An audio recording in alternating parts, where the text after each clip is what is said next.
The wedding hall glittered like a palace carved out of crystal and gold, every surface polished to reflect wealth, power, and perfection. Yet in the far right corner of the grand ballroom sat a truth no one wanted to look at. Her name was Amara Kingsley, the only daughter of billionaire CEO Victor Kingsley, and she was seated in a wheelchair beside a decorative marble pillar, partially hidden behind an oversized floral arrangement of white roses and orchids. Guests passed by her without a glance, their eyes trained on champagne glasses, designer gowns, and the massive LED screen replaying moments from the bride and groom's journey. Some noticed her briefly, then looked away just as fast, uncomfortable with the sight of her thin legs, resting motionless beneath a silk lavender dress. Amara's hands were folded neatly in her lap, fingers gently gripping the edge of her shawl, as if holding herself together while the world pretended she wasn't there. She had been paralyzed from the waist down since she was 14, after a car accident that killed her mother and left her father emotionally unreachable ever since. Victor Kingsley had built empires, crushed competitors, and commanded respect in boardrooms across the world. But when it came to his daughter, he had built walls instead, walls of guilt, silence, and distance. This wedding wasn't even his. It was his younger brother's lavish celebration, a social event attended by politicians, celebrities, and business tycoons, and yet it felt like a performance Victor had agreed to fund just to prove that nothing, not even tragedy, could slow the Kingsley legacy. Amara had begged not to attend, knowing what would happen, knowing she would be parked somewhere discreet like a broken piece of furniture. But Victor insisted, saying in his cold businesslike tone, "You're a Kingsley. Appearances matter." And so she sat there now, watching laughter bloom around her, while her own voice stayed, trapped behind a polite practiced smile. Children ran past her, parents subtly guiding them away, whispers floating through the air like smoke. Isn't that his daughter? Poor thing. So sad, but why bring her here? Each murmur slicing deeper than the last. The bride's friends posed for photos near the dance floor while the music swelled, and when the DJ invited everyone to stand for a special announcement, Amara remained seated, shrinking further into herself as if wishing she could disappear entirely. No one asked if she needed anything. No one offered to push her closer. No one even said hello. To them, she was an inconvenience, a reminder that even powerful men couldn't control everything. Victor noticed her absence only once, glancing briefly toward the corner, then turning away as a senator clapped him on the back. His jaw tightened, not from cruelty but from a shame he didn't know how to face. He told himself she was fine, that she preferred solitude, that drawing attention to her would only make things worse, but deep down he knew he was hiding, the same way he had hidden for years behind money and work, rather than sitting beside his daughter and listening to her pain. As the ceremony transitioned into the reception, speeches began, each one louder and more celebratory than the last, and with every toast, Amara felt herself fading further into the background, like a shadow no one acknowledged. Then, from the opposite side of the hall, a man stood up awkwardly, uncertainly, as if he wasn't sure he belonged there at all.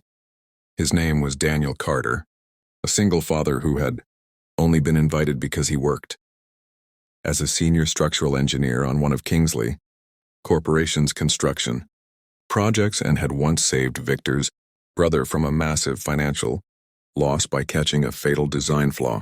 Daniel wore a modest gray suit, clearly rented, his tie slightly crooked, and his hands bore the roughness of someone who worked with more than just spreadsheets. He had come alone, leaving his 8-year-old son with a neighbor, and had spent most of the evening feeling invisible himself, standing near the back, nursing a glass of soda instead of champagne. But when the DJ asked everyone to rise for a family moment, Daniel noticed something no one else did. He saw Amara, alone, trying to straighten her posture, trying to look dignified while the world stood up around her, leaving her seated and exposed. He saw the way her smile faltered just for a second, and something in his chest tightened. Daniel knew that look. He had seen it on his own son's face after his wife died of cancer. That quiet realization that the world kept moving no matter how much you were hurting. Without thinking, without calculating consequences, Daniel did the unthinkable. He walked across the ballroom. Conversation slowed as guests watched, him pass tables meant for people far more important than him, whispers starting again, curious and confused. He stopped directly in front of Amara, knelt down so his eyes were level with hers, and spoke softly but clearly. "Hi, my name's Daniel. I noticed you've been sitting here alone. Would you mind if I kept you company?" The room seemed to freeze. Amara blinked, surprised, unsure if this was real or if she was imagining kindness where none existed. No one had asked her a question all night that didn't begin with pity or obligation. Her voice trembled slightly as she answered, I wouldn't mind." Daniel smiled, warm and genuine. And without asking permission from anyone else, he pulled a chair beside her and sat down. He didn't look around for approval. He didn't glance toward Victor. He just stayed.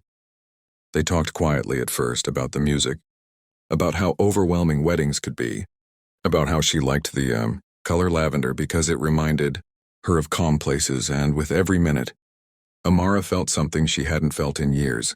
Seen. Laughter bubbled out of her unexpectedly, soft at first, then freer, and people began to notice not the wheelchair, not the disability, but the sound of joy, coming from the corner they had ignored all night. Victor turned then, really turned, and for the first time that evening, he saw his daughter not as a responsibility or a reminder of loss, but as a young woman laughing with a stranger who had no reason to care, except that he chose to. A strange unease crept into Victor's chest, the kind that comes when your carefully constructed justifications begin to crack. Who was this man? Why was he there? And why had it taken a stranger to do what he, her own father, had failed to do for years? As the DJ's voice boomed again and applause filled the hall, Daniel leaned toward Amara and said something that made her eyes glisten with unshed tears. Something so simple yet so powerful that it would soon change everything. Not just for her, but for everyone in that room. And as the camera of this story slowly pulls back, holding on that quiet corner where dignity was restored with a single act of courage, remember this moment, because what happens next will shake the Kingsley family, expose painful truths, and prove that sometimes the loudest voices belong to those who finally decide to speak up. If this story has touched your heart so far, stay with us, because Chapter 2 will reveal how one sentence from a single father silenced an entire room, and why subscribing now means you won't miss the moment when compassion rewrites destiny.